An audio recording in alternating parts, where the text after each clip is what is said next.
Le sport ne forge pas le caractère, il le révèle. C'est cette conviction, ce mantra qui m'anime depuis des décennies, sur les terrains d'entraînement comme dans la vie. Et c'est aussi ce qui donne vie à ce podcast. Aller à la rencontre de celles et ceux qui, par leur parcours, leurs astuces et leur état d'esprit, nous montrent comment devenir triathlète, comment progresser et enfin comment performer en triathlon. Que nos invités soient des passionnés du dimanche, des amateurs éclairés ou des pros aguerris, chacun apporte sa pierre à l'édifice. Leurs expériences, leurs échecs, leurs victoires, c'est une mine d'or pour débloquer vos propres objectifs. Prêt à plonger ? Suivez le guide, ou plutôt suivez les guides. Et avant de commencer, un petit rappel. Retrouvez-moi sur les réseaux sociaux du podcast et sur votre appli préférée pour partager vos retours, vos questions ou simplement un petit mot d'encouragement. Tout est aussi sur devenirtriathlète.com. Les ressources de l'épisode, les bios des invités et bien plus pour booster votre pratique. Bonne écoute et surtout, bon entraînement. Salut les sportifs, c'est Armano et je suis très heureux de vous recevoir pour un nouvel épisode du podcast Devenir triathlète. Aujourd'hui, mon invité est Gaspard Huet. On va pouvoir échanger avec lui de sujets divers et variés. Alors déjà, le premier, on va crever l'abcès tout de suite. Nous avons le même entraîneur et donc c'est par l'intermédiaire, entre autres, de Christophe qu'on se connaît, mais pas uniquement. Déjà, bonjour Gaspard. Bonjour Armano, merci beaucoup de me recevoir. Ravi de participer à ton podcast. Je t'en prie, écoute, c'est un plaisir. Je te le disais en off, ça me déstabilise un peu parce que tu es dans une salle de réunion vitrée, donc on voit les gens qui passent derrière, mais on n'entend pas de bruit.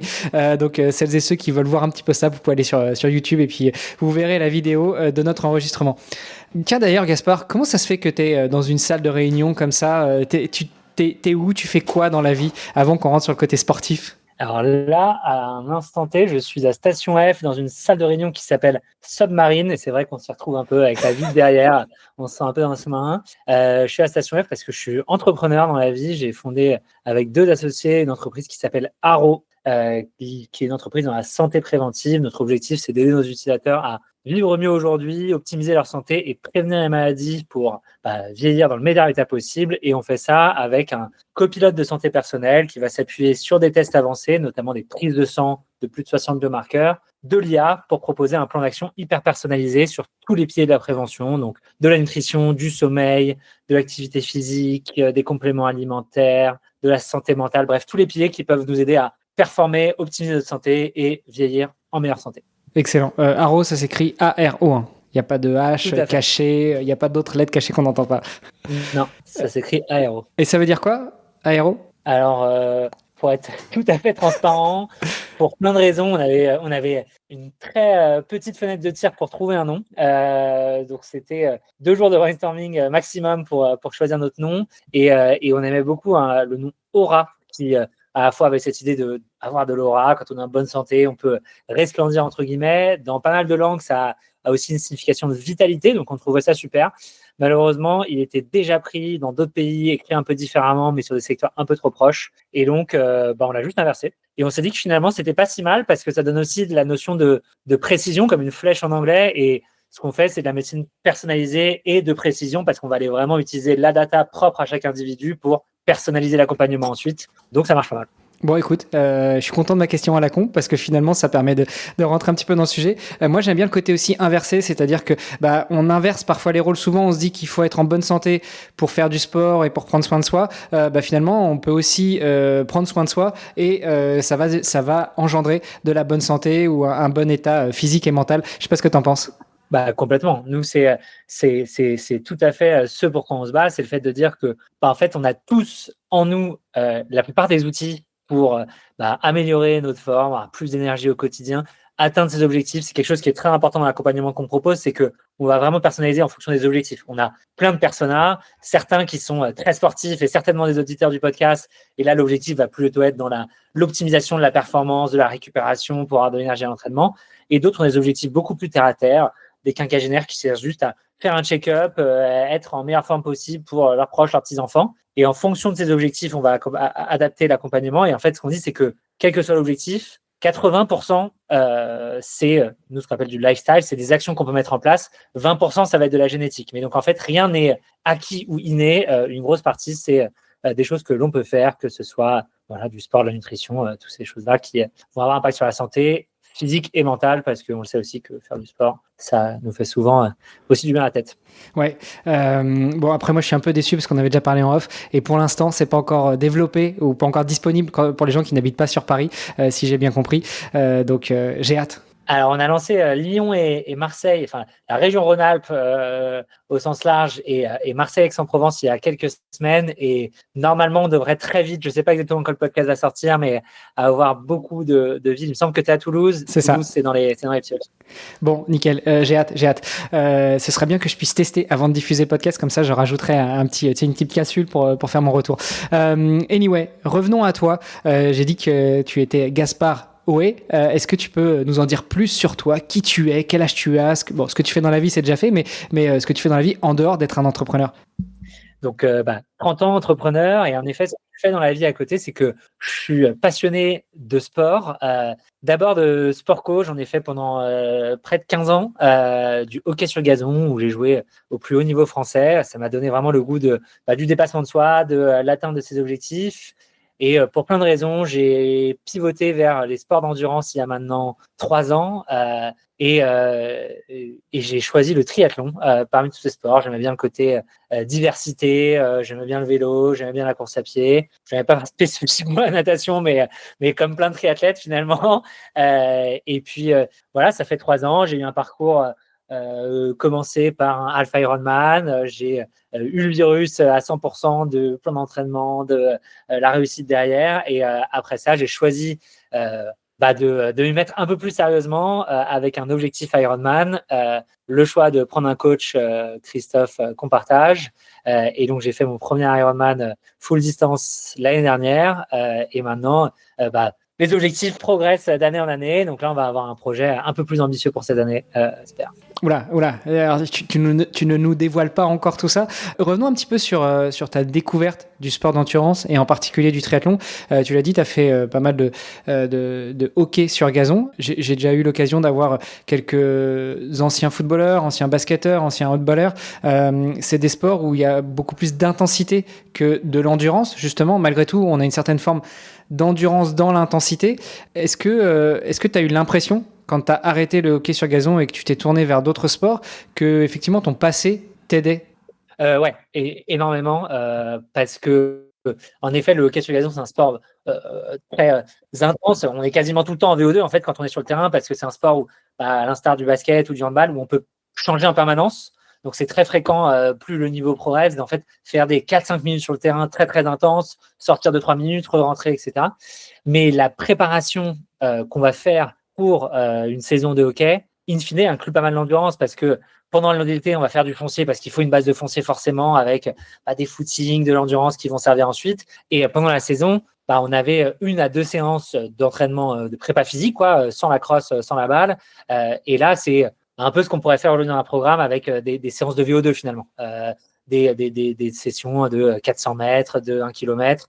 Et donc ça, je dirais que l'impact sur la VO2 et la vitesse était quand même déjà là. Et justement, dans ta pratique, toi, donc tu étais au plus haut niveau, ça représentait combien d'entraînements par semaine, combien d'heures d'entraînement, si tu as une idée à peu près? Alors, on sort les week-end shocks, les stages, etc., mais en moyenne sur l'année? Alors, ça dépendait des années, parce que forcément, on a eu plein de coachs, certains qui avaient plus ou moins, nous demandaient plus ou moins d'investissement. Et puis moi aussi, quand j'étais étudiant, forcément, j'avais beaucoup plus de temps à donner, et donc parfois, je faisais des spécifiques en plus. Je dirais qu'au maximum, ça représentait 4 entraînements par semaine qui font chacun 2 heures à peu près, et un match le week-end.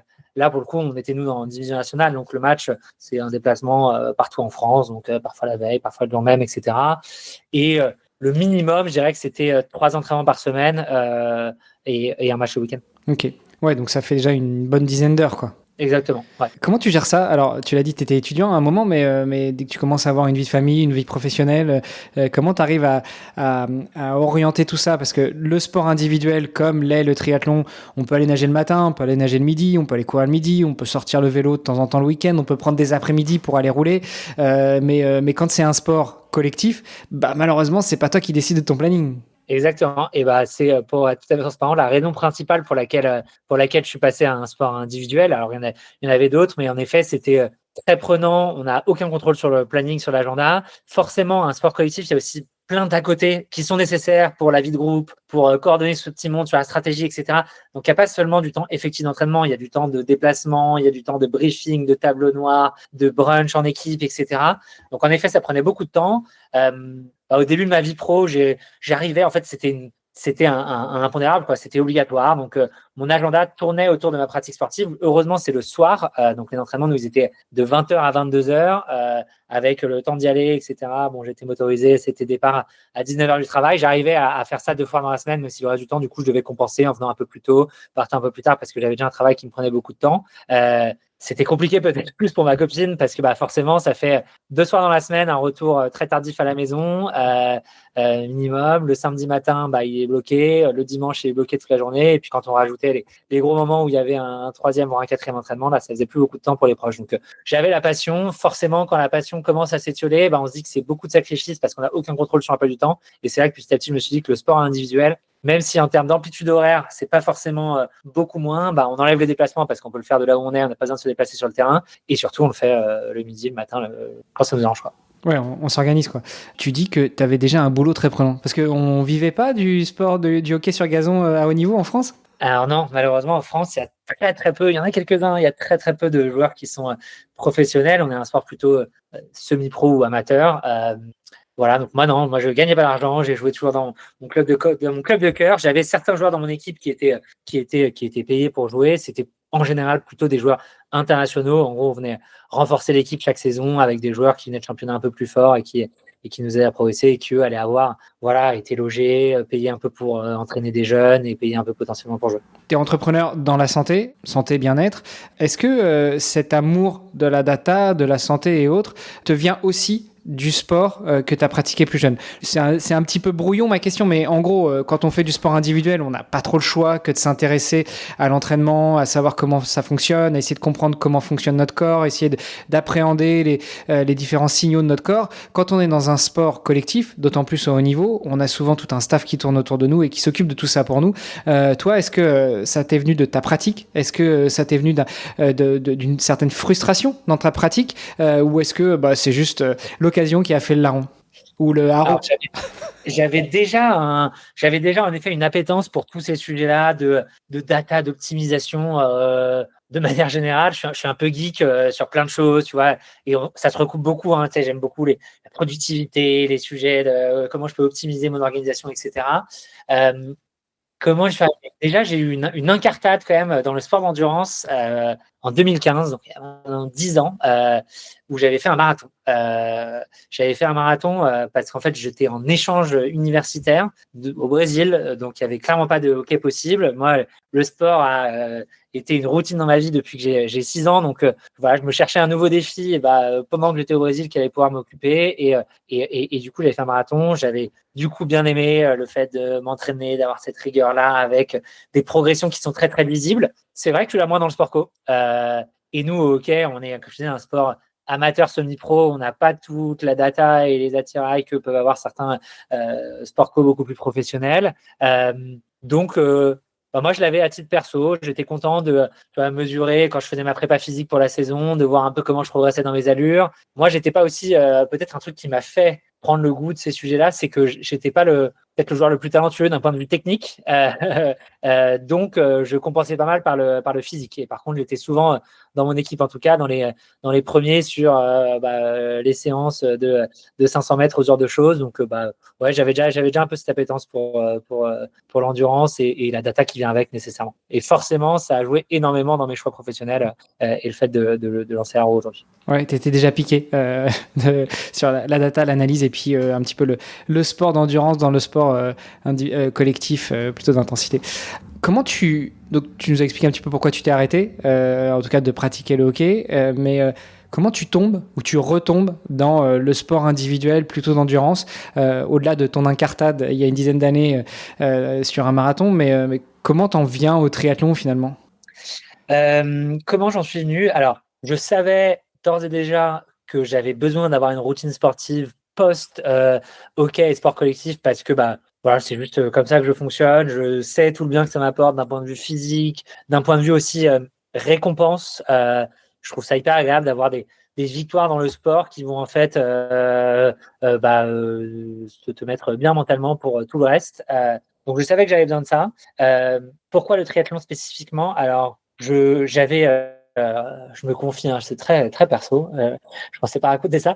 Moi, j'avais un cahier un peu avec des rêves que je m'étais listé quand j'étais plus jeune. Le fait de faire un Ironman faisait partie de ces rêves, donc je l'avais dans le coin de la tête depuis très longtemps. Je sais pas trop d'où c'est venu. Je pense que j'avais dû voir, je sais pas, un reportage à la télé quand j'étais plus jeune, un truc comme ça. Je me suis dit, ça a l'air complètement dingue.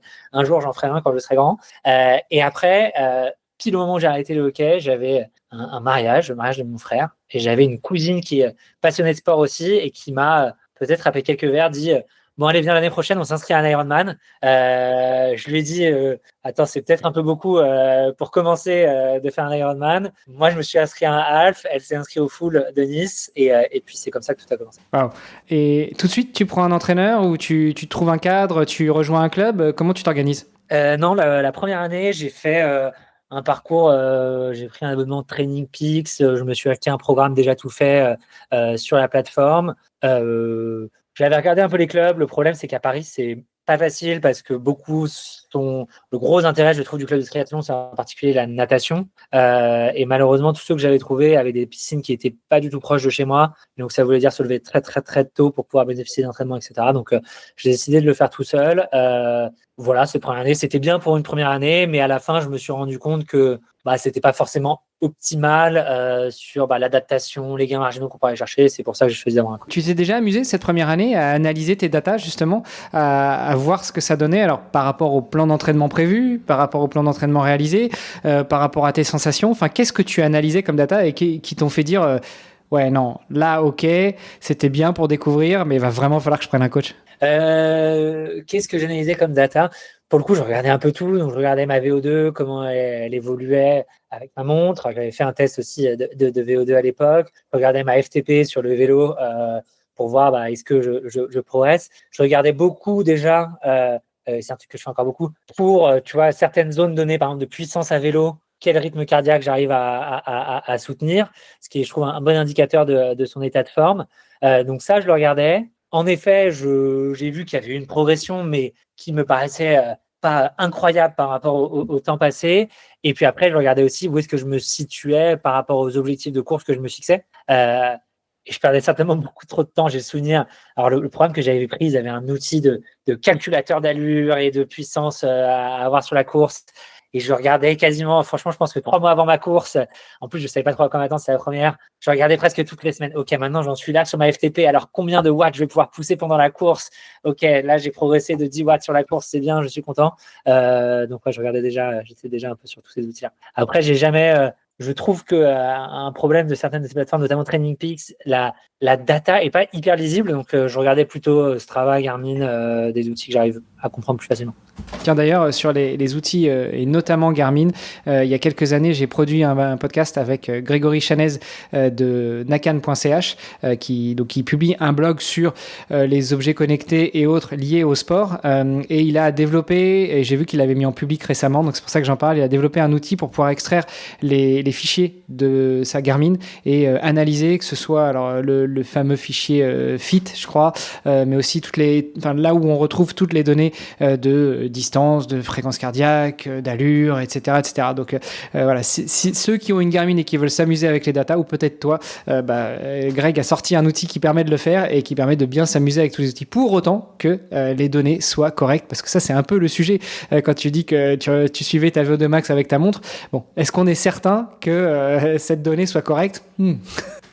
Non, c'est sûr que j'avais fait un test d'effort plus parce que vérifier qu'il n'y avait pas de problème de ce côté-là avant de s'engager sur des sports d'endurance. Et en effet, il y avait un petit delta quand même avec ces indicateurs. Bon, si c'est que un petit delta, ça va. Je pense que ça dépend des utilisateurs, des conditions et autres. Donc première année, tu découvres un peu le triathlon, tu fais ton premier tri tout seul. Est-ce que c'est à la fin de la première année que tu rencontres Christophe et que tu décides de l'embaucher comme coach? Exactement.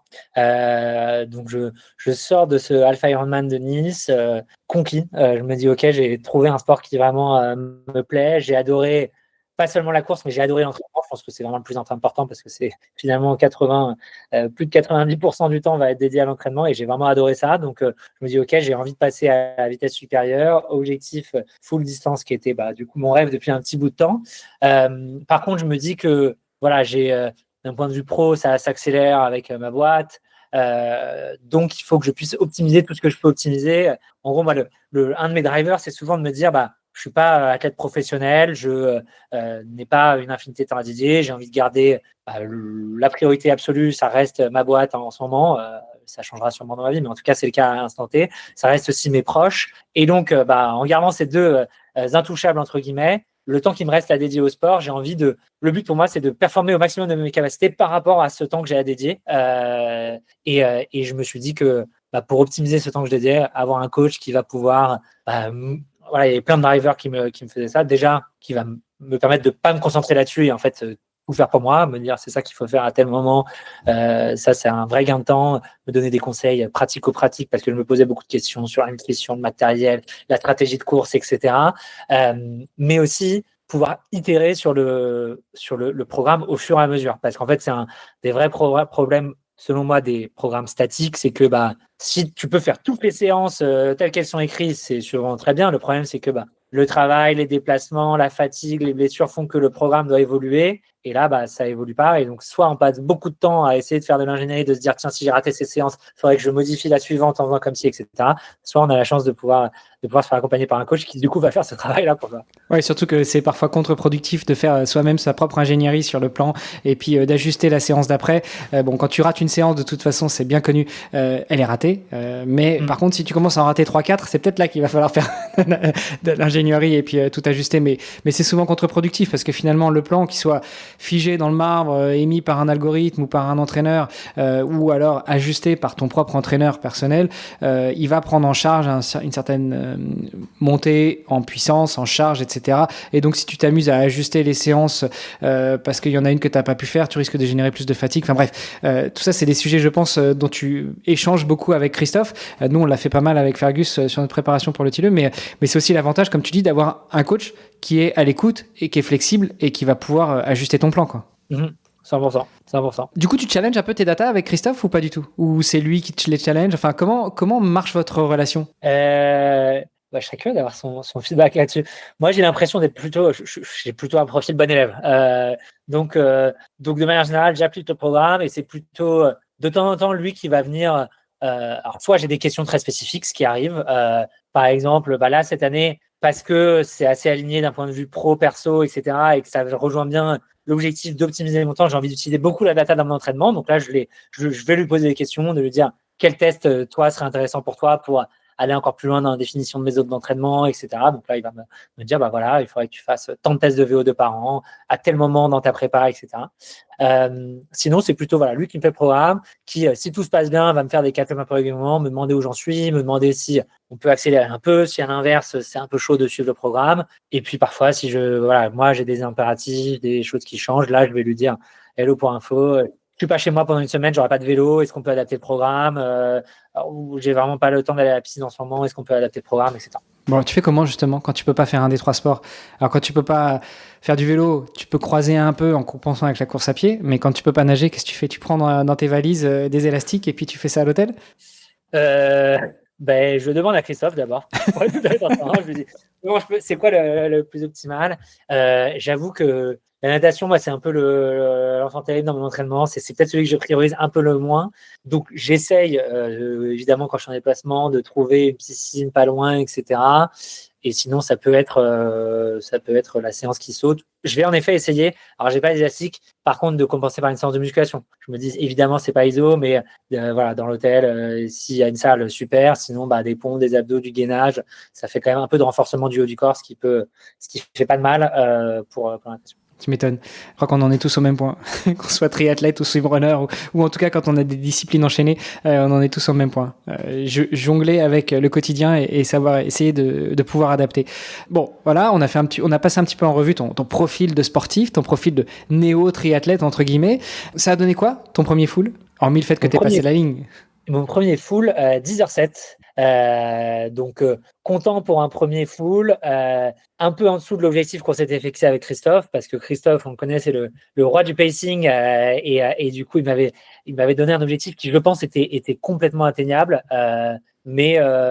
Mais j'ai eu un petit souci de ventre au début de la course à pied, avec des crampes en haut de l'estomac, qui seraient a priori pas digestifs parce que voilà, j'ai pas eu de trouble particulièrement digestif. Ça reste certainement plus des crampes liées à la position aérodynamique sur le vélo, qui ont fait que j'ai eu un premier 10-12K sur le marathon très très compliqué, qui m'a en fait perdre beaucoup de temps par rapport à l'objectif, où j'arrivais pas à manger, j'arrivais pas à boire. Et j'ai pris vu que c'était le premier, j'avais un peu peur de la suite. Et puis finalement, et c'est un de mes gros apprentissages, c'est qu'en fait c'est tellement long qu'on a le temps d'en fait d'avoir des hauts, des bas, et il faut s'accrocher quand c'est bas parce que ça va revenir, et pas paniquer surtout. Et en fait c'est revenu, et c'était quand même une super expérience. J'ai adoré, j'ai passé un super moment même dans la difficulté, et ça reste un très bon chrono pour un premier, duquel je suis assez fier. Ouais, tu m'étonnes. 10h07 pour un premier, c'est franchement pas mal.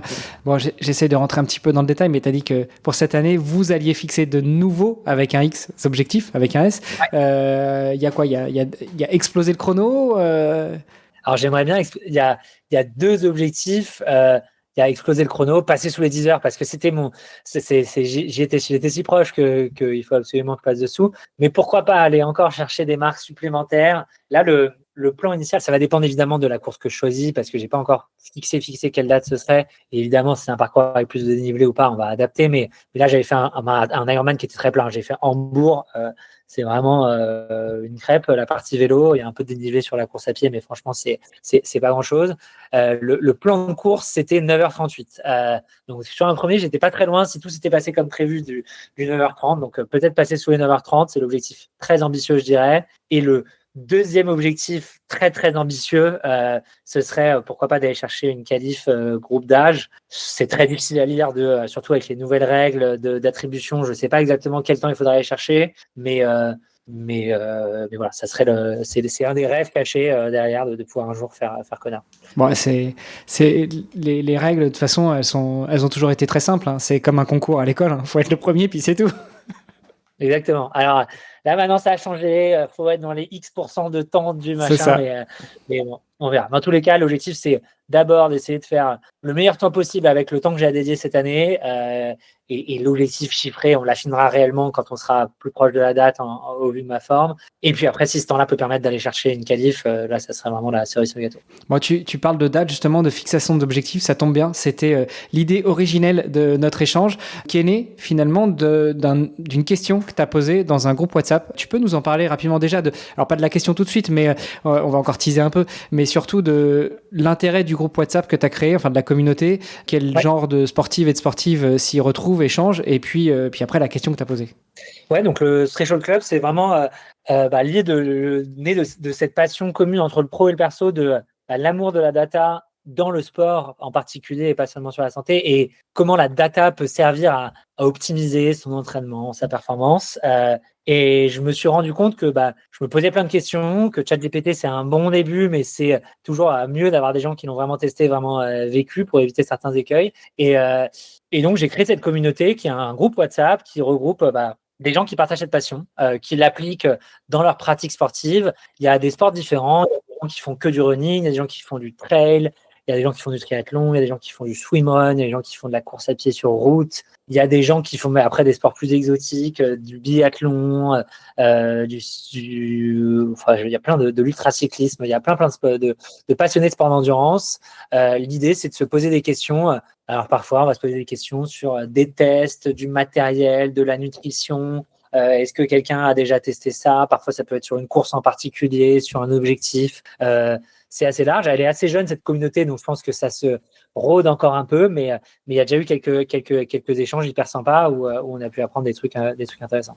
Et l'un des derniers échanges, justement, qui a donné naissance à cet enregistrement, c'est toi qui poses la question. Alors, je la reformule rapidement, mais en gros, comment est-ce que vous fixez votre objectif de la saison? Alors déjà, est-ce que vous en fixez un ou plusieurs? Et puis ensuite, quand vous le ou les fixez, est-ce que vous les mettez avant les vacances, après les vacances, avant l'été, après l'été, en hiver, etc. Donc, quel est toi ton ressenti après tous ces échanges sur comment fixer son ou ses objectifs? Ouais, bah, déjà, c'était intéressant parce que j'avais un peu peur d'être le seul à me poser cette question, de me faire un peu des nœuds au cerveau et que les gens choisissent leur course de manière complètement différente. Ce qui est ressorti, c'est qu'en gros, c'était du 50-50 à peu près de 50% des gens prenaient pas tellement en compte les vacances, le calendrier, etc. Ils avaient d'autres drivers dans la définition de leurs objectifs, mais tu avais quand même 50% pour qui c'était vraiment un élément important dans la définition de leurs objectifs. En fait, moi, la question, elle m'est venue de, j'essaie de planifier justement l'année prochaine. Je sais que j'ai un gros objectif qui va être cet Ironman. Je sais qu'avant ça, je vais du coup vouloir faire un semi-Ironman de préparation. J'ai un peu un objectif aussi de faire un marathon parce que ça permet de passer un palier en course à pied et d'atteindre aussi des sous-objectifs, notamment le sub 3 que j'aimerais bien faire un jour. Un des learnings de l'année dernière et de cette première année avec Christophe, ce qu'on s'est dit, c'est que j'en avais peut-être trop fait et j'avais fait 3 courses, notamment un semi-marathon, un semi-Ironman et un full Ironman entre avril et entre mi-mars et le 1er juin. Et qu'en fait, c'était trop proche parce que entre les affûtages, les semaines de récupération, ça permettait pas vraiment de faire des gros blocs d'entraînement entre les différentes courses. Et donc, finalement, la progression, elle a un peu stagné à partir d'un certain moment parce que c'était plus à chaque fois de l'affûtage, préparation pour la prochaine course, affûtage, préparation pour la prochaine course. Et donc, je m'étais dit, ok, j'ai envie d'écarter un peu plus mes courses. Logiquement, l'une idée, c'était de se dire, un semi, peut-être un semi-Ironman avant l'été et un full Ironman après l'été. L'autre avantage de faire le full Ironman après l'été, ça permettait d'avoir plus de temps pour se préparer et ça permettait aussi dans l'hypothèse où il y aurait qualification, ce qui est vraiment pas certain, de se qualifier pour l'année d'après. Parce que c'est un truc que je trouve un peu dommage, c'est que si on se qualifie jusqu'à, il me semble, c'est même mi-août, en fait, on se qualifie pour octobre de la même année. Et je me dis, si jamais je devais me qualifier, réenchaîner directement sur Kona 2 ou 3 mois après, forcément pas au top d'un point de vue entraînement, parce qu'un entraînement, un Ironman, ça laisse quand même des traces pour aller mettre un gros budget, parce que ça coûte quand même, c'est pas anodin d'aller à Hawaï, etc. C'est mieux de se qualifier à partir d'octobre, on se qualifie pour l'année suivante, donc on a un an vraiment de préparation. Donc ça, c'était le plan initial, sauf que est passé cet été, et je m'étais mis un objectif, du coup, là, j'ai un objectif marathon mi-novembre, donc j'avais quand même déjà un peu de préparation à commencer, et je me suis rendu compte que c'est pas facile de s'entraîner l'été, parce qu'on n'a pas cette routine pro, on n'est pas forcément chez soi, il fait chaud, on est avec de la famille ou des amis, et on n'a pas envie d'être le relou qui dit « Ah bah non, je peux pas faire ça parce que j'ai telle ou telle sortie ». Et donc voilà, ça a un peu challengé le plan et je me suis demandé du coup sur la communauté, est-ce que d'autres gens étaient comme moi? Et ce qui est ressorti, c'est qu'en effet, les 50% des gens se posent cette question. Il y avait pas mal de gens pour qui en effet l'été était un peu sacralisé comme un moment où il fallait prioriser d'autres choses que le sport et prioriser le perso, les moments avec les potes, les sorties, etc. Et donc ça paraissait plus logique de faire un objectif avant l'été, de pouvoir souffler ensuite en récup. Pour certains, à l'inverse, ils n'arrivent pas trop à s'entraîner l'hiver parce qu'il fait froid, c'est dur, et donc ils préfèrent pouvoir s'entraîner quand il fait beau et du coup se mettre plutôt un objectif en deuxième partie de l'année. Bon, mais tout ça, ça répond pas à la question, toi, du coup. Enfin, ça répond partiellement à la question. Toi, du coup, tu choisis quoi comme schéma? Et du coup, finalement, je suis revenu un peu sur mes pas. Ça sera pas, en tout cas en l'état, ça sera pas un objectif après l'été, mais plutôt un objectif avant l'été. Parce que je sais que si je prends un objectif après l'été pour les Ironman qui colle bien, etc., c'est plutôt des dates en octobre. Ce qui veut dire que le mois d'août est essentiel parce que c'est vraiment le pic de la prépa. Et j'ai bien vu cette année que me faire un pic de prépa à ce moment-là, je pense que c'est trop de sacrifices. Je prends pas beaucoup de vacances avec ma vie pro qui est bien chargée. Donc, quand j'en prends, j'ai envie de profiter au maximum de mes proches et de mes amis et sortir faire 6 heures de vélo le samedi, c'est pas forcément le moyen de profiter un maximum.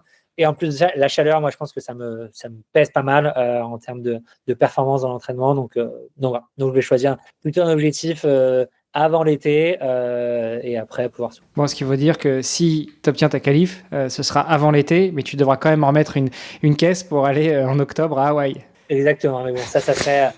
Dans ce cas-là, dans ce scénario hautement improbable, je serais prêt à me remettre une prépa à ce moment-là et à capitaliser aussi sur les acquis du coup de la première course. Allez, on va se dire que tu vas te donner 2 ans, une première année pour péter le record en termes de temps et atteindre le sub 9:30, et puis la deuxième année pour aller chercher une qualif et là cette fois-ci après aller sur Hawaï. Remarque, ça fait pas mal. Déjà un full en 2026 et puis 2 en 2027 si donc un pour te qualifier et l'autre à Kona, c'est sympa comme objectif. C'est déjà bien costaud, ouais.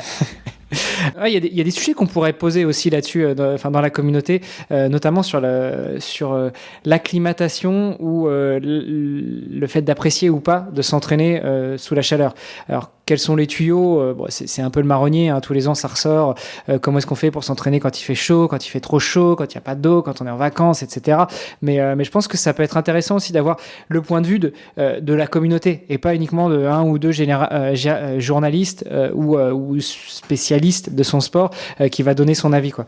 Donc voilà, je te donne des idées de sujets à poser. Super, je le note. Et où est-ce qu'elle va t'emmener, cette communauté? Donc on l'appelle, tu l'as appelé la Threshold, le Threshold Club, Threshold comme seuil en anglais. Pourquoi ce nom? Pourquoi comme le seuil? Parce que c'est le seuil d'atteinte des objectifs, c'est quoi?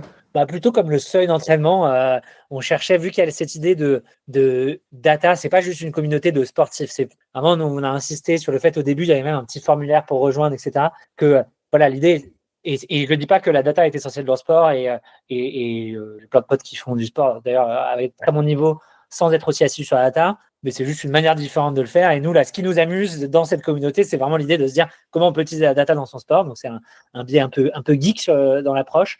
Et donc, le threshold, c'était l'idée justement d'avoir ces gens-là qui mettent de l'importance sur leur seuil lactique, leur seuil de VO2 à l'entraînement, ce qui veut dire que c'est des gens qui sont déjà un peu assidus sur la data. Ouais, ok.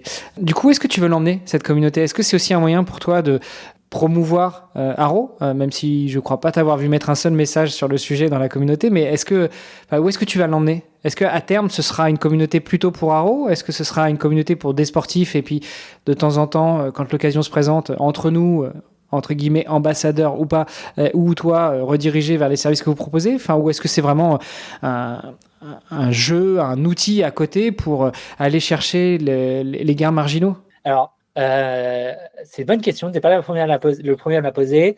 Le fait que ça devienne la communauté à part entière Haro, ça, c'est vraiment pas prévu et c'est pas le but. On a notamment une communauté d'utilisateurs Haro qui s'appelle Haro. Et là, vraiment, on va échanger sur les fonctionnalités, les feedbacks, etc. Donc ça, non. Le fait que parfois, je puisse pousser Haro potentiellement, si l'occasion se présente et que ça fait du sens, oui. Mais tu vois, tu l'as dit, je ne l'ai pas fait encore parce que j'ai pas envie que ça soit vécu comme un outil commercial déguisé, etc. Du coup, où est-ce que je vais l'amener? Honnêtement, quand je l'ai créé, je ne me suis pas forcément posé la question, si ce n'est que ça puisse être évidemment le seul intérêt que je peux trouver pour Haro, mais qui en fait est aussi un intérêt très perso, c'est un laboratoire de comprendre ce profil d'utilisateur, qu'est-ce qu'il va rechercher, quelles sont ses attentes. Parce que ce n'est pas le seul profil d'utilisateur qu'on a chez Haro, mais c'est un des profils importants. Et donc, c'est vrai que c'est un peu l'externalité positive, même si je l'ai fait un peu moi à titre perso pour poser des questions, avoir des réponses, voir un peu comment j'interagisse. Le bénéfice pro, il vient de m'en servir comme un laboratoire, apprendre ce que les gens cherchent. Et j'ai déjà eu des insights intéressants sur des tests que les gens voulaient faire qu'ils ne trouvaient pas, que potentiellement, du coup, on va commercialiser. À l'inverse, des tests qu'on nécessitait à commercialiser où on voit que ça ne fait pas du tout consensus et donc on se dit que ce n'est peut-être pas la priorité. Donc, c'est là où ça me sert aujourd'hui. Ok. Revenons un petit peu sur Haro, justement. Alors, je rappelle, l'épisode n'est pas sponsorisé. L'idée, c'était d'échanger avec toi sur ton profil et puis sur les idées qu'on pouvait avoir en commun ou pas.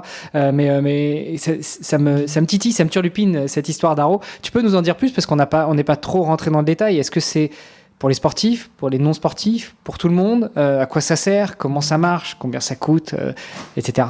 Alors, c'est pour tout le monde, c'est pas excluant parce que vraiment l'objectif nous qu'on a, c'est d'aider à optimiser sa santé avec un impact court terme, bien-être, être mieux, atteindre ses objectifs, comme je disais en début d'épisode, et moyen terme de prévention santé. Maintenant, on a fait un choix dans notre positionnement et donc dans les fonctionnalités qu'on va choisir de beaucoup s'adresser à nous, ce qu'on appelle le performeur. Donc, le performeur, c'est toi, c'est moi. Ça peut être un sportif amateur qui cherche à optimiser sa performance sportive. Ça peut être un entrepreneur qui veut avoir un maximum d'énergie pour être au top dans son quotidien, prendre les bonnes décisions. Ça peut être quelqu'un qui veut performer avec ses proches et s'assurer que il passe pas à côté de moments. Donc, c'est un driver. Pourquoi on a fait ce choix-là? Parce qu'on estime que si on arrive à bien servir ce personnage qui est un personnage très exigeant, en fait, on apportera aussi énormément de valeur à des personnes qui ont peut-être des objectifs un peu moins ambitieux, qui vont peut-être juste être sur de la prévention santé, entre guillemets, et du bien-être au sens plus large. Très concrètement, comment ça fonctionne aujourd'hui? C'est un produit qui a 3 briques. La première, c'est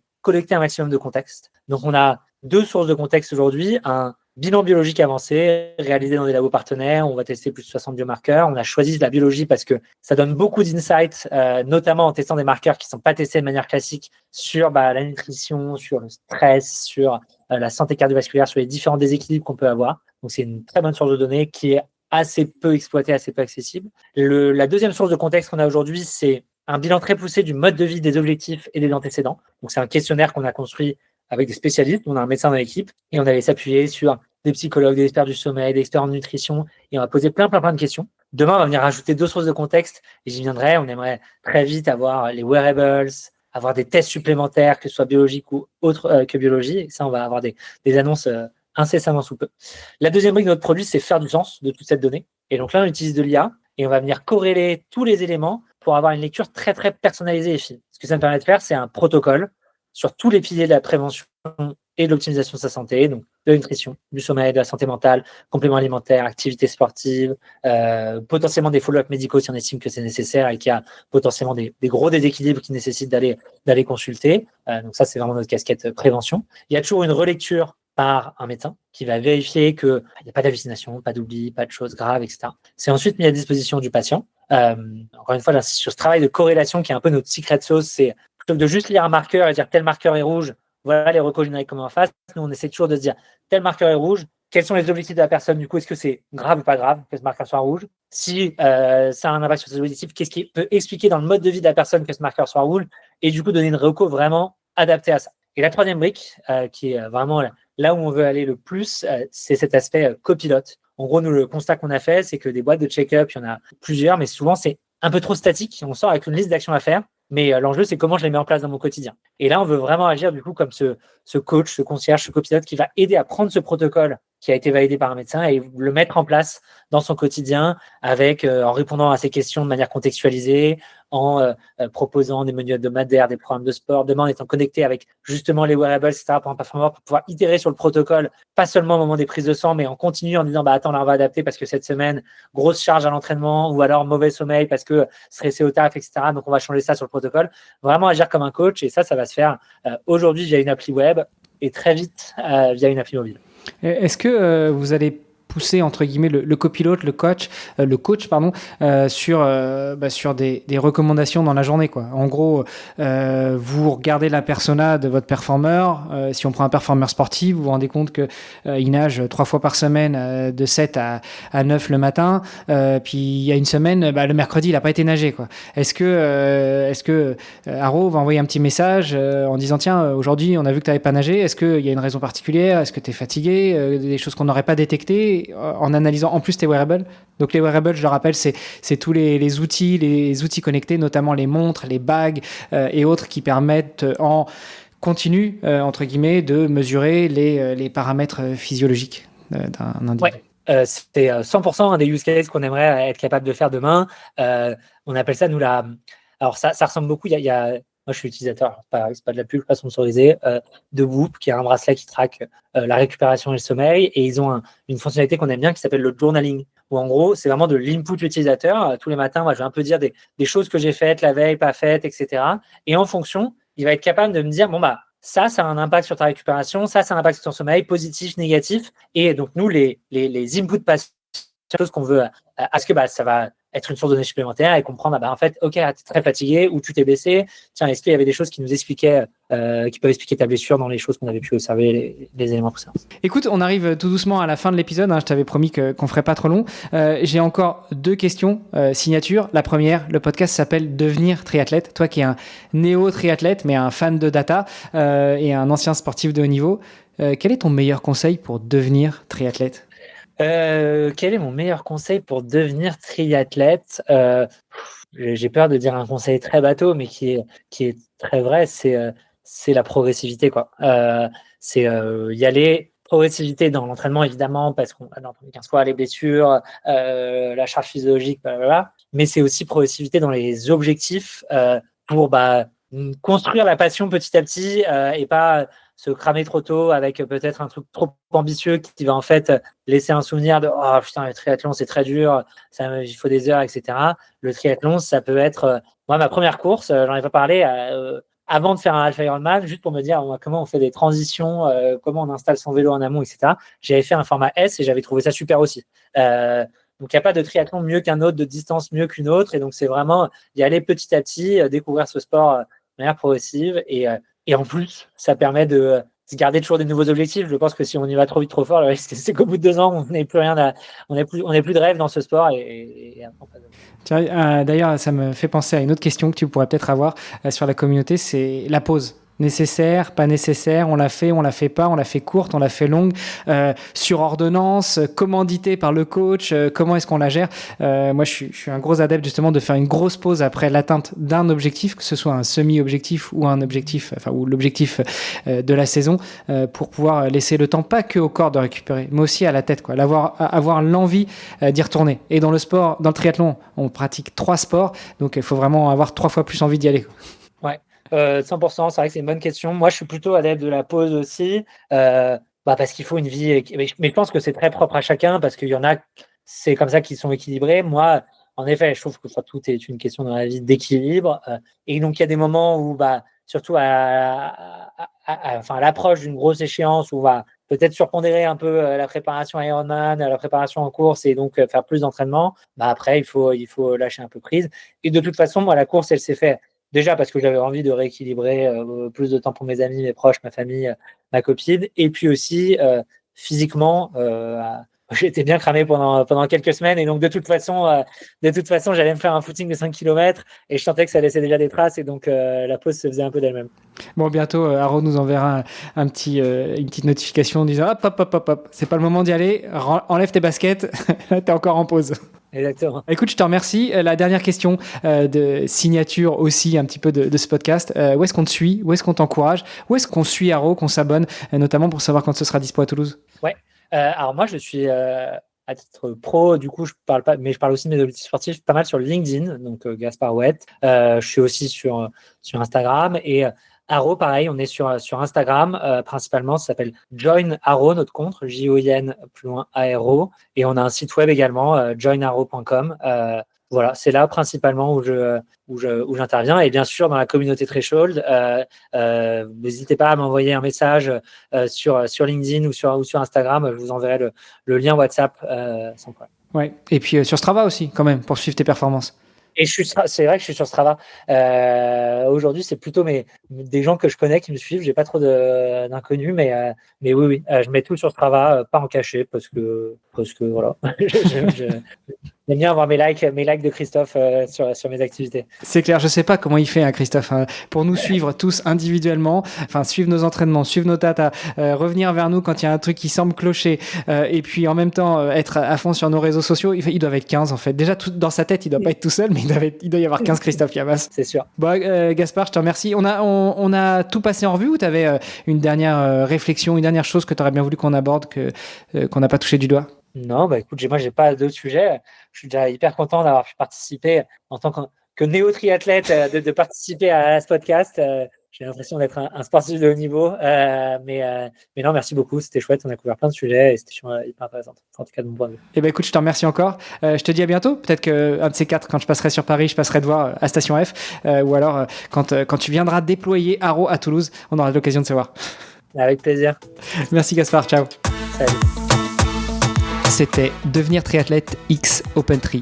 Merci d'avoir écouté cet épisode jusqu'au bout. Nous, on a pris beaucoup de plaisir à l'enregistrer. Alors si ça vous a plu, vous pouvez nous suivre sur nos réseaux sociaux, Instagram, LinkedIn et Facebook. On se rejoint maintenant sur devenirtriathlète.com. Vous allez retrouver l'ensemble des épisodes, mais aussi des outils, des ressources et des conseils gratuits pour débuter, progresser ou performer en triathlon. On ajoute toutes les semaines de nouvelles ressources. Si vous avez une idée d'invité, n'hésitez pas à nous envoyer un petit message. Et si vous voulez être accompagné sur vos prochains objectifs sportifs, connectez-vous sur opentri.fr et on se fera un plaisir de vous aider. Alors, n'hésitez pas, on se retrouve tout de suite sur devenirtriathlète.com et opentri.fr. Salut les sportifs!